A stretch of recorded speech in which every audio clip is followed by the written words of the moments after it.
मैं अहमदास पलांगे सीजी शिक्षा में आपका स्वागत करता हूं। हम देख रहे हैं क्लास 12वीं रसायन का दूसरा चैप्टर विलयन। और इसमें हम बहुत सारा टॉपिक क्या कर चुके हैं, क्लियर कर चुके हैं। इससे पहले वीडियो में हम हेनरी के नियम के बारे में थोड़ा सा पढ़े थे और हेनरी के नियम आपको मैं बताया था कि कोई भी क्या होता है हमारा जो क्या बोल सकते हैं द्रव में जो गैस का विलेयता होता है वो गैस के दाब के क्या होता है समानुपाती होता है। ये मैं आपको पहले वाला वीडियो में बता चुका हूँ। आज हम हेनरी के नियम से रिलेटेड कुछ और बातें हम क्या करते हैं, आगे पढ़ते हैं। इसमें आज के टॉपिक में है हेनरी के नियम की कुछ सीमाएं हैं, उसको हमको क्या करना है, देखना है। तो हमारा टॉपिक क्या है भाई, हमारा हेनरी के नियम की सीमाएं, नियम की सीमाएं। अब हेनरी के नियम की कुछ सीमाएं हैं। पहला ये है कि हेनरी का नियम केवल जो है तनु विलयन पर ही लागू होता है ना। तो हेनरी का नियम यहाँ पर आप लिख सकते हैं भाई, हेनरी का नियम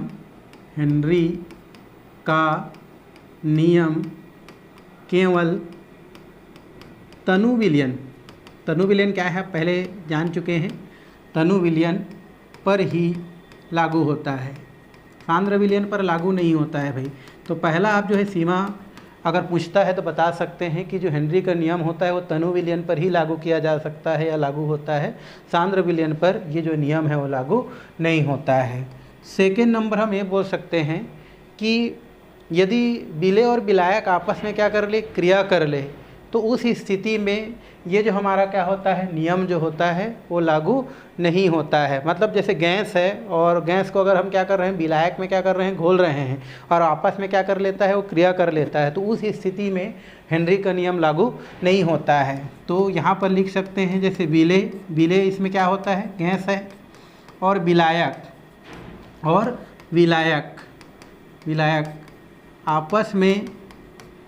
आपस में यदि क्या कर ले, क्रिया कर ले तो यह नियम मतलब हेनरी का नियम है ना, लागू नहीं होता है। तो ये हमारा दूसरा हेनरी के नियम की क्या है, हमारा सीमा है भाई। मान लेते हैं कोई गैस है जैसे HCl है और HCl क्या करता है, अगर पानी के साथ क्या कर लिया, मान लिया क्रिया कर लिया, जैसे क्रिया करके क्या बनाता है, ये इसके पास लोन प्यारा इलेक्ट्रॉन होता है, एक चला गया तो ये हो जाता है H3O+ और ये हो जाता है Cl-। तो उस स्थिति में क्या कर रहा है, दोनों ये हमारा गैस है HCl गैस और पानी में उसको मिलाए तो क्या कर लिया, क्रिया कर लिया, तो उस स्थिति में हेनरी का नियम लागू नहीं होता है। कहाँ से प्रेशर होगा भाई, अब क्रिया कर लिया तो प्रेशर का कोई मतलब ही नहीं है, दाब तो लगाया गया नहीं या दाब का कोई मतलब नहीं है। तो इस स्थिति पर हेनरी का जो है नियम जो है वो लागू नहीं होता है। तो इसको आपको थोड़ा ध्यान में रखना है भाई। मान लो क्वेश्चन करता है हेनरी का नियम क्या है, इसकी सीमा लिखिए ऐसे करके, तो हेनरी का नियम लिखेंगे पहले और सीमा में आप लिख देना कि भी हेनरी का जो नियम होता है वो तनु विलयन पर लागू नहीं होता है ना, मतलब तनु विलयन पर ही लागू होता है, सांद्र विलयन पर लागू नहीं होता है। और दूसरा, यदि विलेय और विलायक आपस में क्या कर लेता है, क्रिया कर लेता है, तो उस स्थिति में भी हेनरी का नियम लागू नहीं होता है। जैसे HCl है और हमारा H2O है, अगर हम इनमें बात करें तो हेनरी के नियम का नियम लागू नहीं होगा। लेकिन अगर हम N2 और O2 में बात करें तो ये दोनों जो है पानी के साथ जो है कोई क्रिया नहीं करता है, इसलिए यहाँ पर इन गैसों के साथ क्या होगा, आपको हेनरी का नियम लागू होता है। क्यों? क्योंकि क्रिया नहीं करता है भाई। लेकिन HCl की बात करें तो पानी के साथ क्रिया कर लेता है, तो यहाँ पर हेनरी के नियम लागू नहीं होगा, बट इनके साथ हेनरी का नियम लागू होगा। तो इसको थोड़ा सा आपको ध्यान में रखना है। तो ये हो गया, क्या हो गया हमारा हेनरी के नियम की सीमाएं। अब हेनरी के नियम जो है उसके बहुत सारे अनुप्रयोग है भाई, जो हमारे दैनिक जीवन में बहुत ही क्या है, उपयोगी है। तो उसको हमको आगे क्या करना है, देखना है। तो आगे का हमारा टॉपिक क्या है, हेनरी के नियम के अनुप्रयोग का मतलब इसका क्या क्या उपयोग है उसको हमको देखना है। पहला दिया है हमारा, ये है कार्बोनेटेड शीतल पेय उत्पादन में। कार्बोनेटेड शीतल पेय उत्पादन का मतलब होता है जैसे सोडा वाटर है ना, सोडा वाटर आपने देखा होगा है ना, पिया भी होगा। तो जो सोडा वाटर होता है या कार्बोनेटेड जो वाटर होता है, सोडा वाटर मतलब ये भी थम्स अप, है ना, कोका कोला, ये सब किस में आता है, सोडा वाटर आता है। तो उस सोडा वाटर में हमारा हेनरी का नियम कैसे लागू होता है उसको हमको देखना है। आपको पता होगा या आप जानते होंगे कि जो सोडा वाटर होता है, अर्थात जो सोडा वाटर का जो बोतल होता है उसमें सोडा वाटर के साथ क्या होता है, कार्बन डाइऑक्साइड रहता है भाई। क्या रहता है, कार्बन डाइऑक्साइड उसमें घुला रहता है। तो जब सोडा वाटर में जो है कार्बन डाइऑक्साइड को क्या किया जाता है, मिलाया जाता है, तो उस स्थिति में, सामान्य स्थिति में कार्बन डाइऑक्साइड जो है सोडा वाटर के साथ नहीं मिलता है। अतः कार्बन डाइऑक्साइड का जो सोडा वाटर है उसके साथ विलेयता को बढ़ाने के लिए क्या किया जाता है, अधिक प्रेशर पर, अधिक दाब पर कार्बन डाइऑक्साइड को बॉटल में क्या किया जाता है, पैक किया जाता है। चूँकि यहाँ पर कार्बन डाइऑक्साइड को द्रव में विलेयता बढ़ाने के लिए अधिक दाब पर क्या किया जाता है, पैक किया जाता है। और चूंकि दाब में जो है इसकी विलेयता क्या हो जाता है, बढ़ जाता है, मतलब यहाँ पर हेनरी का नियम क्या होता है, लागू होता है। तो कोई भी जो सोडा वाटर होता है ना भाई, उसमें कार्बन डाइऑक्साइड गैस पाया जाता है, और जब कार्बन डाइऑक्साइड को स्टार्टिंग में क्या किया जाता है, सोडा वाटर के साथ मिलाया जाता है, तो सामान्य स्थिति में वो उसके साथ नहीं घुलता है। इसलिए क्या किया जाता है, उस कार्बन डाइऑक्साइड को हाई प्रेशर के साथ क्या किया जाता है, बॉटल में क्या किया जाता है, पैक किया जाता है। और हाई प्रेशर में फिर कार्बन डाइऑक्साइड किसके साथ घुल जाता है, सोडा वाटर के साथ क्या हो जाता है, घुल जाता है। अर्थात जो भी हमारा क्या होता है बॉटल रहता है उसमें कार्बन डाइऑक्साइड हाई प्रेशर के साथ क्या होता है, पैक रहता है, क्योंकि उसी प्रेशर पर कार्बन डाइऑक्साइड क्या होता है, सोडा वाटर के साथ घुला रहता है। यही वजह है कि जब उसको आप खोलते हैं, है ना, तो अंदर का दाब क्या होता है, ज़्यादा रहता है, और जैसे ही उसको ढक्कन को खोला जाता है वो दाब को क्या करने के लिए, मेंटेन करने के लिए, किधर की ओर, वायुमंडल की ओर, अर्थात वायुमंडल का दाब उसके अपेक्षा कम रहता है, इसलिए तेज़ी से क्या करता है, बाहर की ओर निकलता है। और कभी कभी अगर हम थोड़ा बहुत अगर उसको हिला देते हैं बॉटल को, तो पूरा जो है अपने साथ सोडा वाटर को भी ले जाता है। तो इस तरीक़े से पहला हमारा जो क्या है, हमारा कार्बोनेटेड शीतल पेय जो उत्पादन में हेनरी के नियम का क्या किया जाता है, उपयोग किया जाता है। तो ये हमारा पहला पॉइंट हो गया भाई, इसको थोड़ा ध्यान में रखेंगे। दूसरा पॉइंट की अगर हम बात करें तो अधिक ऊंचाइयों पर सांस लेने में कठिनाई बोल रहा है। अधिक ऊंचाइयों पर सांस लेने में कठिनाई आपने जो है सुना होगा या ऐसे पिक्चर उक्चर में देखे होंगे कि जो पहाड़ पर रहने वाले जो व्यक्ति होते हैं या पहाड़ पर जो चलने वाले क्या हैं, व्यक्ति हैं, वो अपने साथ क्या करते हैं भाई, एक सिलेंडर लेके चलते हैं, है ना, ऑक्सीजन का। क्यों? क्योंकि हम ऊपर अगर पहाड़ी क्षेत्र की ओर बात करें या ऊंचा स्थान की बात करें तो यहाँ पर क्या होता है, वायु का जो क्या होता है, जो दाब होता है वो बहुत कम होता है भाई। वायु का दाब क्या होता है, बहुत कम होता है। और जहाँ पर वायु का दाब कम होता है हमको सांस लेने में क्या होता है, बहुत ही परेशानी होता है। मतलब प्रेशर नहीं होगा तो सांस लेने में परेशानी होगा। इस वजह से ना जो हमारे पहाड़ों में रहने वाले जो व्यक्ति होते हैं, जहाँ पर का वाष्प दाब क्या होता है, कम होता है, तो वहाँ पर जितना ऑक्सीजन मिलना चाहिए हमको उतना ऑक्सीजन नहीं मिल पाता है। इसलिए वहाँ पर के जो व्यक्ति होते हैं उसको एक बीमारी होता है, एनॉक्सिया एक हमारा क्या होता है, बीमारी होता है। और उस बीमारी के वजह से उनकी सोचने समझने की क्षमता है ना, ये क्या होता है, हमारे अपेक्षा क्या होता है, कम होता है ना, मतलब उनमें सोचने समझने की क्षमता कम होता है। तो यही इसमें दिया गया है। अधिक ऊंचाइयों पर सांस लेने में कठिनाई होता है। क्यों? क्योंकि अधिक ऊंचाई पर क्या होता है, हमारा वाष्प दाब क्या होता है, बहुत कम होता है, और उस स्थिति में हम जो है आसानी से ऑक्सीजन जो है ग्रहण नहीं कर पाते हैं। यही वजह है कि वहाँ पर रहने वाले जो व्यक्ति हैं उनको जो है जितना ऑक्सीजन मिलना चाहिए उतना ऑक्सीजन नहीं मिल पाता है। इसलिए वहाँ पर रहने वाले जो व्यक्ति हैं उनको एनॉक्सिया बीमारी हो जाता है, जिससे उनकी सोचने समझने की जो क्षमता होता है वो क्या होता है, कम होता है। जब हमारे इधर से क्या होते हैं, वहाँ पर जो है पर्वतारोही जब क्या करते हैं, जाते हैं तो अपने साथ वो संपीड़ित जो है वायु का जो सिलेंडर होता है वो लेके जाते हैं, जिसका प्रेशर क्या होता है, हाई रहता है। और उस स्थिति पर ऊँचे पहाड़ों पर भी जो पर्वतारोही होते हैं वो क्या करते हैं, आसानी से सांस ले सकते हैं। तो उस स्थिति में देख रहे हैं कि हमारा जो सिलेंडर है हाई प्रेशर में है और उस ऊंचाई पर हम क्या कर रहे हैं, आसानी से सांस ले पा रहे हैं। तो वहाँ पर भी हम देख रहे हैं कि वहाँ पर हेनरी का नियम क्या होता है, लागू होता है। तो इस तरीक़े से हम दूसरा को भी क्या कर सकते हैं, समझा सकते हैं। थर्ड है हमारा फेफड़ों की क्रियाविधि। फेफड़ों की क्रियाविधि आप जानते हैं भाई, हमारा जानते हो फेफड़ा होता है, और फेफड़ा की क्रियाविधि आपको पता है कि ऑक्सीजन क्या किया जाता है, लिया जाता है, और कार्बन डाइऑक्साइड गैस क्या किया जाता है, छोड़ा जाता है। आपने देखा होगा कि जैसे हम कार्बन डाइऑक्साइड छोड़ते हैं, बाहर का जो क्या होता है प्रेशर होता है वो क्या हो जाता है, या दाब जो होता है वो बढ़ जाता है। यही वजह है कि ऑक्सीजन हमारे अंदर क्या कर जाता है, हमारा प्रवेश कर जाता है। जैसे ही हमारे अंदर ऑक्सीजन प्रवेश करता है, हमारा बॉडी का क्या हो जाता है, दाब बढ़ जाता है और कार्बन डाइऑक्साइड फिर क्या हो जाता है, चला जाता है। तो इस प्रकार से प्रक्रिया जो है आपको देखने को मिलता है, और वो तभी हो पाता है जब हम क्या करते हैं, क्रमशः जो है वायुमंडल और हमारे बॉडी का जो क्या होते रहता है, दाब क्रमशः कम ज़्यादा होते रहता है। अगर हमारा बॉडी का दाब क्या हो जाए, ज़्यादा हो जाए, तो कार्बन डाइऑक्साइड रिलीज हो जाता है। अब कार्बन डाइऑक्साइड वायुमंडल में चला गया तो वायुमंडल का दाब क्या हो जाता है, ज़्यादा हो जाता है, तो ऑक्सीजन हमारे अंदर आ जाता है। तो यहाँ पर भी प्रेशर का क्या हो रहा है, हमारा काम आ रहा है, या प्रेशर पर ही जो हमारा ऑक्सीजन और कार्बन डाइऑक्साइड का जो आना जाना है वो निर्भर कर रहा है। तो उस स्थिति पर भी हेनरी का नियम क्या होता है, लागू होता है। तो ये भी इनके अनुप्रयोग के अंतर्गत क्या किया जाता है भाई, रखा जाता है। एक और भी होता है हमारा, वो होता है हमारा 4th नंबर, अगर हम देखें तो वो होता है समुद्र की गहराई में श्वास लेने में, है ना, या समुद्र की गहराइयों में श्वास लेने में भी हम लोग देख सकते हैं। तो समुद्र की गहराई में क्या लेने में, श्वास लेने में, ये भी इसके अनुप्रयोग के अंतर्गत आता है भाई। जानते हो समुद्र जो होता है, समुद्र के जो अंदर जाने वाले को गोताखोर कहते हैं, है ना। तो जब गोताखोर क्या करता है, समुद्र के अंदर जाता है तो अपने साथ एक संपीड़ित सिलेंडर लेके जाता है। आपको ये भी पता है कि जैसे जैसे हम क्या करते हैं, पृथ्वी की गहराई तक आगे बढ़ते जाते हैं, वैसे वैसे हमारा जो वायु दाब होता है, ये वायु दाब क्या होते जाता है, आपका बढ़ते जाता है भाई। जैसे हम लोग पढ़े कि जो पहाड़ होता है उसमें ऊपर चढ़ने से वायु दाब क्या होता है, कम होता है। वैसे आप नीचे जितना गहराई पर जाते जाएंगे वैसे वैसे वायु दाब क्या होते जाता है, बढ़ते जाता है। तो यहाँ पर जो क्या होते हैं, जो गोताखोर होते हैं, जब क्या होते हैं समुद्र के अंदर क्या करते हैं, जब सिलेंडर लेके चलते हैं तो उस स्थिति पर वहाँ का जो वायु दाब होता है वो क्या हो जाता है, बढ़ जाता है। और वायु दाब बढ़ जाने के कारण फिर जो ऑक्सीजन में रखी जो सिलेंडर है, जिसके साथ जो है नाइट्रोजन भी रहता है और ऑक्सीजन रहता है और कुछ गैस रहता है, वो हमारे क्या करता है, अधिक दाब पर हमारे बॉडी में क्या हो जाता है, प्रवेश करता है।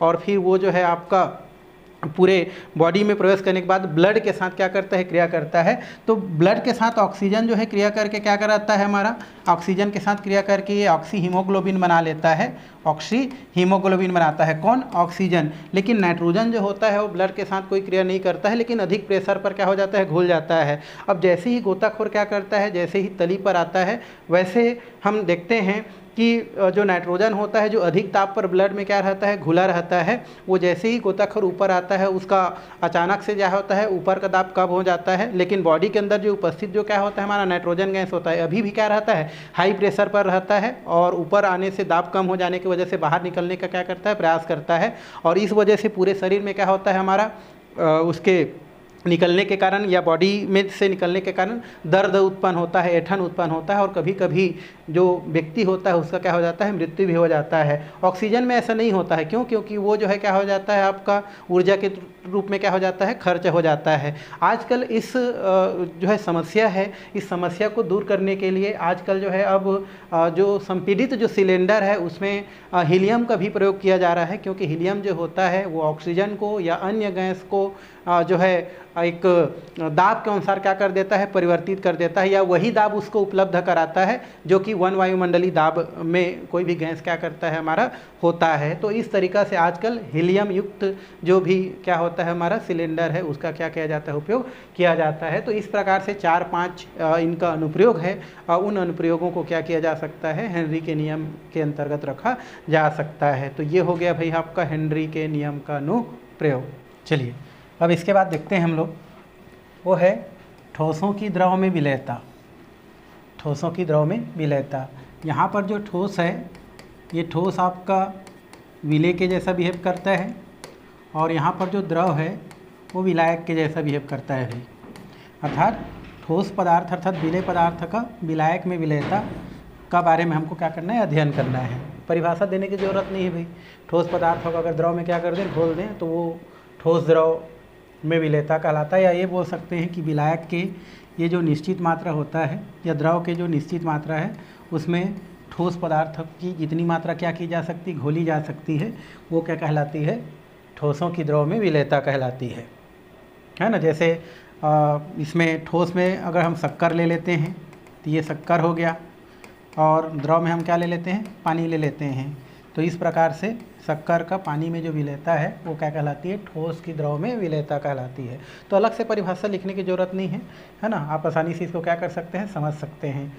इसमें हम जो है कई प्रकार के विलयन को भी ले सकते हैं। जैसे आप जो है संतृप्त विलयन पहले पढ़ चुके हैं कि संतृप्त विलयन क्या होता है बोल के, तो उसको फिर से यहाँ पर बताने की ज़रूरत नहीं है भाई। आगे हम ठोस की द्रव में जो विलेयता है उसको कौन कौन से कारक हैं जो क्या कर सकता है, प्रभावित कर सकता है, उसको हमको क्या करना है, आगे पढ़ना है। तो हमारा टॉपिक नेक्स्ट है हमारा, वो है ठोस की द्रव में विलेयता को प्रभावित करने वाले कारक। पहला कारक है हमारा जालक ऊर्जा। जालक ऊर्जा क्या होता है, सबसे पहले हम लोग देखते हैं। जालक ऊर्जा का मतलब ये है, जैसे हमारा Na क्या है, Cl एक क्रिस्टल है।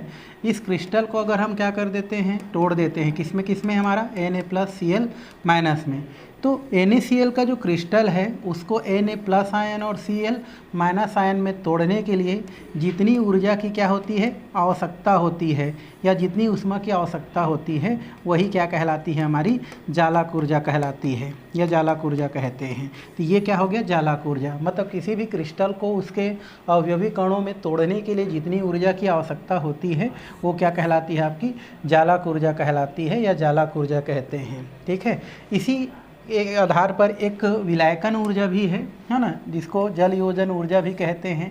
जल योजन ऊर्जा क्या होता है उसको हमको जानना है। इससे पहले हम लोग जैसे जालक ऊर्जा जाने, वैसे क्या करते हैं, दूसरा नंबर का जल योजन ऊर्जा को जानते हैं। जल योजन ऊर्जा का मतलब ये है, जैसे इसको हम समझने के लिए हम क्या करते हैं, जैसे ये हमारा क्या है, नमक है। अब नमक को हम लोग किस में डाल दिए, ये हमारा पानी है भाई, ये हमारा क्या है, पानी है। तो जैसे हम क्या करते हैं, नमक को पानी में डाल देते हैं, तो ये क्या बनाता है, Na+ और Cl- आयन बनाता है। मतलब यहाँ नमक के कण क्या कर रहा है, टूट रहा है। तो उसके लिए आवश्यक ऊर्जा क्या कहलाएगा, आपका जालक ऊर्जा। अभी जस्ट पढ़े, ये हो गया जालक ऊर्जा। अब ये जो नमक के कण हैं, अर्थात Na+ आयन और Cl- आयन, ये जो क्या होते हैं, हमारा पानी के साथ क्या हो जाते हैं, मिल जाते हैं। पानी के अंदर भी क्या होता है, हमारा H+ आयन और OH क्या होता है, माइनस आयन होता है। तो इस नमक के कण के पानी के साथ क्या हो जाना, मिल हो जाना, है ना। तो जैसे ही क्या होता है, नमक जो है इसको पानी में डालते हैं तो NaCl और Na+ और Cl- में टूटता है, लेकिन ये तुरंत क्या होता है, पानी के साथ जल योजित हो जाता है। मतलब पानी के साथ क्या हो जाता है, मिल जाता है। तो उसके दौरान कुछ क्या होता है, ऊर्जा मुक्त होता है, कुछ ऊष्मा मुक्त होता है। तो वो ऊष्मा क्या कहलाता है, हमारा जल योजन ऊर्जा कहलाता है। तो दोनों चीज़ यहाँ पर हो रहा है। नमक को पानी में घोलने से नमक के कण के टूटना, वो उसके फलस्वरूप जो ऊर्जा आवश्यक होता है वो जालक ऊर्जा, और नमक के कण का पानी के साथ मिल जाना, या पानी के साथ या पानी के कणों के साथ मिल करके एक नया यौगिक का निर्माण करना, और उसके फलस्वरूप ऊर्जा का मुक्त होना क्या कहलाता है, हमारा जल योजन ऊर्जा कहलाता है। और इन दोनों ऊर्जा पर ही ठोस का द्रव में विलेयता क्या करता है, निर्भर करता है। मान लेते हैं यहाँ पर जालक ऊर्जा का मान ज़्यादा हो जाता है ना, जालक ऊर्जा का मान क्या हो जाता है, ज़्यादा हो गया, और जल योजन ऊर्जा का मान क्या हो गया, यहाँ पर कम हो गया। तो ये जल योजन ऊर्जा हमारा कम हो गया, किसके अपेक्षा, जालक ऊर्जा की अपेक्षा। तो उस स्थिति में जो पदार्थ होता है, ठोस पदार्थ, वो द्रव में क्या होता है, अविलेय होता है भाई, मतलब नहीं घुलता है। देखो दोनों चीज़ एक साथ हो रहा है, अलग अलग पढ़ रहे हैं परिभाषा के लिए, बट दोनों एक साथ होता है ना। यहाँ पर जालक ऊर्जा भी है और जल योजन ऊर्जा भी है। नमक के कण का अपने कणों में टूटने के लिए आवश्यक ऊर्जा जालक ऊर्जा, और नमक के टूटे हुए कण का पानी के साथ जल योजित होने के लिए जो भी ऊर्जा होता है, जो ऊर्जा मुक्त होता है, वो जल योजित ऊर्जा या जल योजन ऊर्जा कहलाता है। तो इन दोनों की मात्रा को हम लोग क्या करते हैं, काउंट करते हैं। यदि जालक ऊर्जा का मान क्या हो जाता है, ज़्यादा हो जाता है, और जल योजन ऊर्जा का मान क्या हो जाता है, कम हो जाता है, तो उस स्थिति में ठोस पदार्थ द्रव में नहीं घुलता है। इसका जस्ट अपोजिट अगर हम देखें, है ना, यदि जालक ऊर्जा क्या हो जाए, कम हो जाए, जालक ऊर्जा आपका क्या हो जाए, कम हो जाए, और जल योजन ऊर्जा क्या हो जाए, बढ़ जाए, जल योजन ऊर्जा आपका क्या हो जाए, बढ़ जाए, तो उस स्थिति में क्या हो जाता है, विलेय पदार्थ जो होता है, अर्थात ठोस पदार्थ होता है, वो द्रव में क्या हो जाता है, घुल जाता है। तो इस तरीक़ा से जल योजन ऊर्जा और जालक ऊर्जा जो होता है उस पर ठोस का द्रव में विलेयता पर प्रभाव पड़ता है। जालक ऊर्जा ज़्यादा हो जल योजन ऊर्जा से तो ठोस पदार्थ द्रव में नहीं घुलता है, और जालक ऊर्जा कम हो जल योजन ऊर्जा से तो उस स्थिति में ठोस पदार्थ क्या हो जाता है, द्रव में घुल जाता है। तो हमने कितना देख लिया भाई, प्रभावित करने वाले कारक दो, वैसे एक ही में हम लिख सकते हैं बट अलग अलग देख दिए। तीसरा हमारा प्रभावित करने वाले कारक हैं वो है हमारा ताप। ताप देखें तो ताप बढ़ाने से वैसे क्या होता है, हमारा विलेयता क्या होती जाती है, बढ़ती जाती है। ओवरऑल हम देखें तो जैसे जैसे हम क्या करते हैं, ताप बढ़ाते जाते हैं, विलेयता जो होती है वो बढ़ती जाती है। किसका पढ़ रहे हैं हम लोग भाई, ठोस का द्रव में विलेयता पढ़ रहे हैं। ठोस का द्रव में क्या देख रहे हैं हम लोग, विलेयता देख रहे हैं। तो जैसे जैसे आप ताप बढ़ाते हैं, ठोस का द्रव में विलेयता क्या होती जाती है, आपकी बढ़ती जाती है। लेकिन आपको ये भी पता है कि अभिक्रिया जो होता है वो दो प्रकार का होता है। एक होता है हमारा ऊष्माक्षेपी, एक क्या होता है हमारा ऊष्माक्षेपी, और एक होता है हमारा ऊष्माशोषी। ये दो प्रकार के क्या होता है, अभिक्रिया आपको देखने को मिलता है। अगर ऊष्माक्षेपी अभिक्रिया हो तो उस स्थिति में अगर आप ताप क्या कर देते हैं, बढ़ा देते हैं, तो हमारा क्या होता है, जो ठोस का जो विलेयता होते जाता है वो क्या हो जाता है, कम हो जाता है। ली सतेलिया सिद्धांत ये कहता है कि यदि कोई अभिक्रिया क्या है, ऊष्माक्षेपी है, तो उस स्थिति में ताप बढ़ाने पर फिलहाल ठोस का द्रव में विलेयता क्या होती जाती है, कम होती जाती है। लेकिन अगर ऊष्माशोषी है तो ऊष्माशोषी स्थिति में आपका क्या होता है, ये सेम ये वाला रूल लागू होता है। मतलब ऊष्माशोषी की स्थिति में जैसे जैसे क्या की जाती है, ताप बढ़ाई जाती है, वैसे वैसे विलेयता भी क्या होती जाती है, बढ़ती जाती है। तो इसको आपको थोड़ा सा ध्यान में रखना है भाई। किसको, ऊष्माक्षेपी अभिक्रिया होगा तो ताप बढ़ाने से विलेयता क्या हो जाएगा, कम हो जाएगा। लेकिन ऊष्माशोषी अभिक्रिया है तो ताप बढ़ाने से विलेयता क्या होगा, आपका बढ़ेगा। और ओवरऑल देखोगे तो यही है कि ताप बढ़ाने से जो विलेयता है वो क्या होती जाती है, बढ़ती जाती है। लेकिन ये थोड़ा सा अभिक्रिया को आपको देखना ही। उदाहरण के लिए आप देखें अगर, तो उदाहरण में जैसे आपने घर में देखा होगा कि जैसे शक्कर है और शक्कर में हम थोड़ा सा पानी मिलाएं, शक्कर ज़्यादा है और पानी उसकी अपेक्षा क्या है, कम है, तो उस स्थिति में क्या होता है, उतना पानी में शक्कर नहीं घुल पाता है। लेकिन जैसे उसको हम क्या करते हैं, गर्म करते हैं, तो वो शक्कर क्या हो जाता है, आसानी से घुल जाता है या लिक्विड में चेंज हो जाता है। मतलब ताप का प्रभाव पड़ता है, ताप बढ़ाने से विलेयता आपका क्या हो जाता है, बढ़ जाता है। तो ये हो गया तीसरा कारक, क्या, ताप। अब हम नेक्स्ट प्रभावित करने वाले कारक की बात करते हैं, दाब। दाब की अगर बात करें तो फिलहाल जो दाब होता है उसका ठोस का द्रव में विलेयता पर, है ना, ठोस का द्रव में जो विलेयता है इसका फिलहाल कोई प्रभाव नहीं पड़ता है भाई। दाब को कोई प्रभाव, विशेष प्रभाव ठोस का द्रव में विलेयता पर जो है प्रभाव नहीं पड़ता है, ठीक है। तो दाब का इसमें कोई प्रभाव, इससे पहले वाला जो पढ़े थे उसमें दाब का प्रभाव पड़ता था, बट यहाँ पर जो है कोई विशेष प्रभाव देखने को नहीं मिलता है। तो इस तरीक़ा से इसको हम लोग जो है उतना नहीं करते हैं भाई। नेक्स्ट हमारा है विलेय तथा विलायक की क्या है, हमारा प्रकृति है। तो इससे पहले भी हम लोग देखे थे, विलेय और विलायक को हम लोग जो है दो प्रकृति में बांटते हैं। जैसे एक होता है हमारा ध्रुवी विलेय बोल सकते हैं, है ना, ये हमारा क्या हो गया, ध्रुवी विलेय, है ना। उसी प्रकार क्या होता है भाई, अध्रुवी विलेय, अध्रुवी विलेय, ये हो गया। अब एक क्या होता है हमारा, ध्रुवी विलायक होता है, ध्रुवी विलायक, और एक होता है हमारा अध्रुवी विलायक, अध्रुवी विलायक। तो इस प्रकार से दो हमारा क्या होता है, विलेय, मतलब एक ध्रुवी और एक अध्रुवी। जैसे हम नमक को ही ले लेते हैं, कैसा है हमारा, प्लस माइनस वाला है, मतलब ध्रुवी विलेय है। अध्रुवी में हम लोग क्या ले सकते हैं, जैसे हम लोग कुछ गैस ले लेते हैं, N2 है, O2 है ना। या ठोस में अगर हम लोग बात करें तो यूरिया ले लेते हैं हम लोग, है ना, यूरिया को ले लेते हैं, अन्य चीज़ को ले लेते हैं। तो यहाँ पर मतलब ये है कि ध्रुवी जो विलेय होता है, ध्रुवी जो विलेय है वो किस में घुलेगा, हमारा ध्रुवी विलायक में घुलेगा। और अध्रुवी जो विलेय है वो किस में घुलेगा, अध्रुवी विलायक में घुलेगा। लेकिन इसका जस्ट अगर अपोजिट बात करें हम लोग कि मान लो कोई ध्रुवी विलेय है तो उसको अगर हम किस में घोलते हैं, अध्रुवी विलायक में घोलते हैं, तो वो नहीं घुलेगा भाई। उसी प्रकार अध्रुवी जो विलेय है अगर उसको ध्रुवी विलायक में घोलेंगे तो नहीं घुलेगा। तो यहाँ पर समान समान को घोलता है, एक नियम क्या होता है, लागू होता है। अर्थात ध्रुवी विलेय ध्रुवी विलायक में घुलेगा, अध्रुवी विलेय अध्रुवी विलायक में घुलेगा। लेकिन अगर हम ध्रुवी विलेय को अध्रुवी में घोलेंगे तो नहीं घुलेगा, और अध्रुवी को ध्रुवी में घोलेंगे तो नहीं घुलेगा। लेकिन अब हर जगह ये लागू नहीं होता है भाई। फिलहाल हम जो यहाँ पर पढ़ रहे हैं वहीं पर लागू होता है। ये केमिस्ट्री है ना, हर जगह इसका रूल क्या हो जाता है, चेंज हो जाता है। इसको भी आप देख के चलेंगे भाई, है ना। अब ये सर बोल दिए हैं कि ऐसा होता है तो हर जगह लागू नहीं होता है, ये कई जगह गलत है ना, उसको ध्यान में रखेंगे भाई। अब यहाँ पर जैसे इसको समझने के लिए जैसे करते हैं, जैसे हम नमक ले लिए, नमक एक कैसा है हमारा, ध्रुवी विलेय है। तो अगर इसको पानी में हम क्या कर दें, घोल दें, क्योंकि पानी कैसा होता है, ध्रुवी विलायक होता है, तो नमक आसानी से क्या हो जाता है, पानी में घुल जाता है, क्योंकि ध्रुवीय विलायक में। लेकिन जैसे ही नमक को हम मिट्टी तेल में घोलते हैं, है ना, नमक को हम किस में घोल दिए, मिट्टी तेल में घोल दिए। क्यों? क्योंकि मिट्टी तेल जो होता है, ये मिट्टी तेल कैसा होता है हमारा, अध्रुवीय विलायक होता है। और अध्रुवीय विलायक में अगर हम ध्रुवीय विलय अर्थात नमक को घोल देते हैं तो वहाँ पर नहीं घुलता है। तो इस तरीक़ा से हम बता सकते हैं विलय और विलायक की प्रकृति पर भी ठोस का द्रव में जो विलेयता है वो क्या होता है, प्रभाव डालता है। तो इस प्रकार से हम 4-5 क्या कर सकते हैं, ठोस का द्रव में विलेयता बता सकते हैं भाई। तो ये हो गया हमारा एक और हमारा पॉइंट। आगे हमारा है ठोस विलयन, है ना। हम लोग 2 प्रकार के विलयन पढ़ लिए, गैसों का द्रव में विलेयता देखे, उसके अलावा हम जो है ठोस का द्रव में विलेयता देख लिए।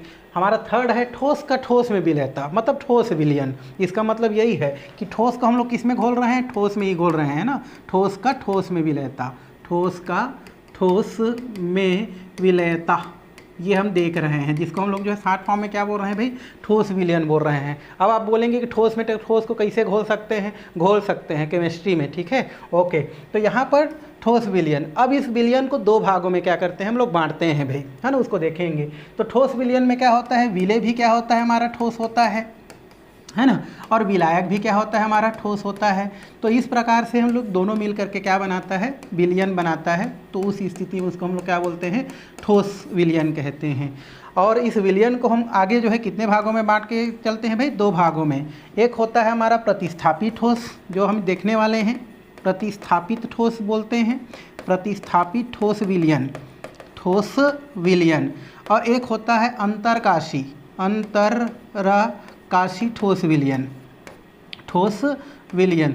तो इस प्रकार से इसको 2 भागों में हम बांट के पढ़ते हैं, प्रतिस्थापित ठोस और अंतरकाशी ठोस विलयन। तो पहले किसको देखना है भाई, हमको प्रतिस्थापित ठोस विलयन देखना है। ये फर्स्ट है हमारा प्रतिस्थापित ठोस विलयन। प्रतिस्थापित ठोस विलयन का मतलब क्या होता है, इस प्रकार का जो क्या होता है हमारा जो ठोस होता है, उसमें क्या होता है, जब दूसरे ठोस को इसमें क्या किया जाता है, मिलाया जाता है। जैसे एक हमारा क्या है, ठोस है मान लो, तो इसमें एक अन्य ठोस को जब हम क्या करते हैं, मिलाते हैं, तो उस स्थिति में क्या होता है कि जितना ठोस बाहर से मिलाया जाता है उतना ठोस क्या किया जाता है हमारा, इस ठोस से क्या कर दिया जाता है, उतना कण बाहर निकाल दिया जाता है। कहने का मतलब ये है कि यहाँ पर जैसे हम लोग सोना ले लेते हैं और ये हमारा क्या है, चांदी है। तो सोना में हमको अगर क्या मिलाना है, चांदी मिलाना है, तो उस स्थिति में क्या करते हैं हम लोग, मान लो चांदी का हमको 5 कण मिलाना है, ठीक है।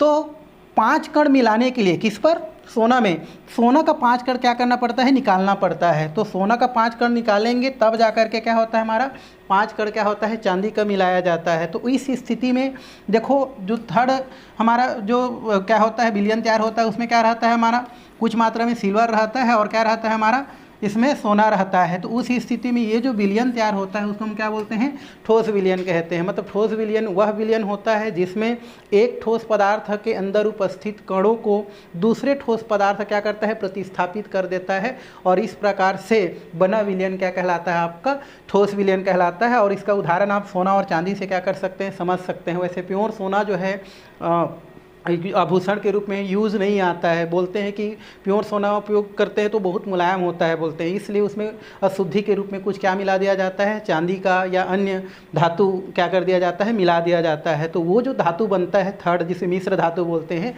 वो क्या होता है, ठोस विलयन बोलते हैं, है ना, या वो ठोस विलयन होता है। जैसे आपको मैं बताया कि सोना जो होता है, सोना में अगर हम चांदी मिलाते हैं तो उतना सोना क्या कर लिया जाता है, निकालने के पश्चात ही चांदी मिलाया जाता है। इसलिए सोनार लोग को जब भी क्या किया जाता है, सोना बनाने के लिए दिया जाता है तो वो 2 फायदा लेते हैं। पहला, जितना चांदी मिलाते हैं उतना सोना अपने पास रख लेते हैं और अपने आपसे पैसा भी ले लेते हैं, तो उनको डबल फायदा हो जाता है भाई। तो ये ठोस विलयन के अंतर्गत आता है। परिभाषा जैसे लिखा है कि इस प्रकार के ठोस विलयन में एक ठोस जो होता है उसके घटक को दूसरे जो ठोस होता है उसको क्या कर देता है, हटा करके उसका स्थान को स्वयं ले लेता है। और इस प्रकार से ठोस विलयन क्या हो जाता है, तैयार हो जाता है। अगर एग्जाम्पल की बात करें हम लोग इसमें, तो यहाँ पर मिश्र धातु को आप क्या कर सकते हैं, एग्जाम्पल में क्या कर सकते हैं, ले सकते हैं या लिया जाता है। तो ये हो गया हमारा प्रतिस्थापित ठोस विलयन। दूसरा अगर हम देखें तो ये होता है हमारा अंतरकाशी ठोस विलयन। अंतरकाशी ठोस विलयन क्या होता है कि कुछ हमारे जो क्या होते हैं धातु होते हैं, कुछ क्रिस्टल होते हैं, उसमें क्या पाए जाते हैं, उनके कणों की व्यवस्था के बाद, है ना, अगर उनमें कणों को क्या कर दिया जाए, व्यवस्थित कर दिया जाए धातु में, तो उन कणों की व्यवस्था के बाद भी उनके बीच में कुछ क्या होते हैं, अंतरकाशी क्या होती हैं, रिक्तियाँ छूट जाती हैं। आप जो है फर्स्ट लेसन में पढ़े हैं भाई, यदि कणों को क्या कर दिया जाए, अरेंजमेंट कर दिया जाए, तो अरेंजमेंट के बाद भी उसके बीच में क्या हो जाता है, कुछ रिक्तियाँ छूट जाती है। तो उस रिक्तियों पर उस आकार के, उस रिक्ति के आकार के अन्य अधात्विक कण जैसे कार्बन है, नाइट्रोजन है, वो आकर के क्या हो जाती है, आसानी से व्यवस्थित हो जाती है, और इस तरीक़ा से फिर एक ठोस का निर्माण होती है या ठोस विलयन बनती है। तो वो क्या कहलाती है, हमारी अंतरकाठी ठोस विलयन कहलाती है। जैसे टंगस्टन होता है, टंगस्टन हमारा, इसको W से दर्शाते हैं। तो टंगस्टन जो हमारा क्या होता है, हमारा जो धातु होता है या जो पदार्थ होता है, इनके कणों के बीच क्या पाया जाता है, कुछ भाई अंतरकाशी क्या हो जाता है, रिक्तियाँ पाया जाता है। जैसे ये देखो टंगस्टन धातु की अगर व्यवस्था देखें, तो टंगस्टन जो धातु है, इसके कणों को देखें तो इन कणों के बीच में क्या होता है, कुछ रिक्तियाँ पाई जाते हैं। तो इन्हीं रिक्तियों पर इन रिक्तियों के आकार के जो अन्य कण है, जैसे कार्बन है, नाइट्रोजन है, जो अधात्विक प्रकृति के होते हैं, वो आके क्या हो जाती है, व्यवस्थित हो जाती है। तो इस तरीका का ठोस क्या कहलाती है, अंतरकाठी ठोस विलयन कहलाती है।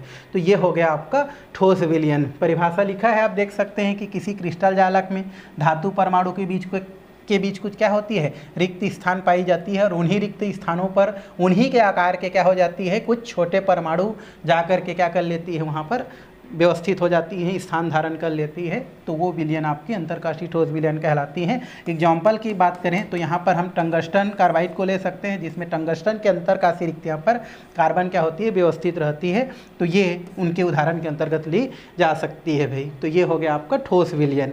तो आज के लिए फ़िलहाल इतना ही। आगे जो है हम नेक्स्ट जो आने वाले वीडियो में जो है देखने वाले हैं।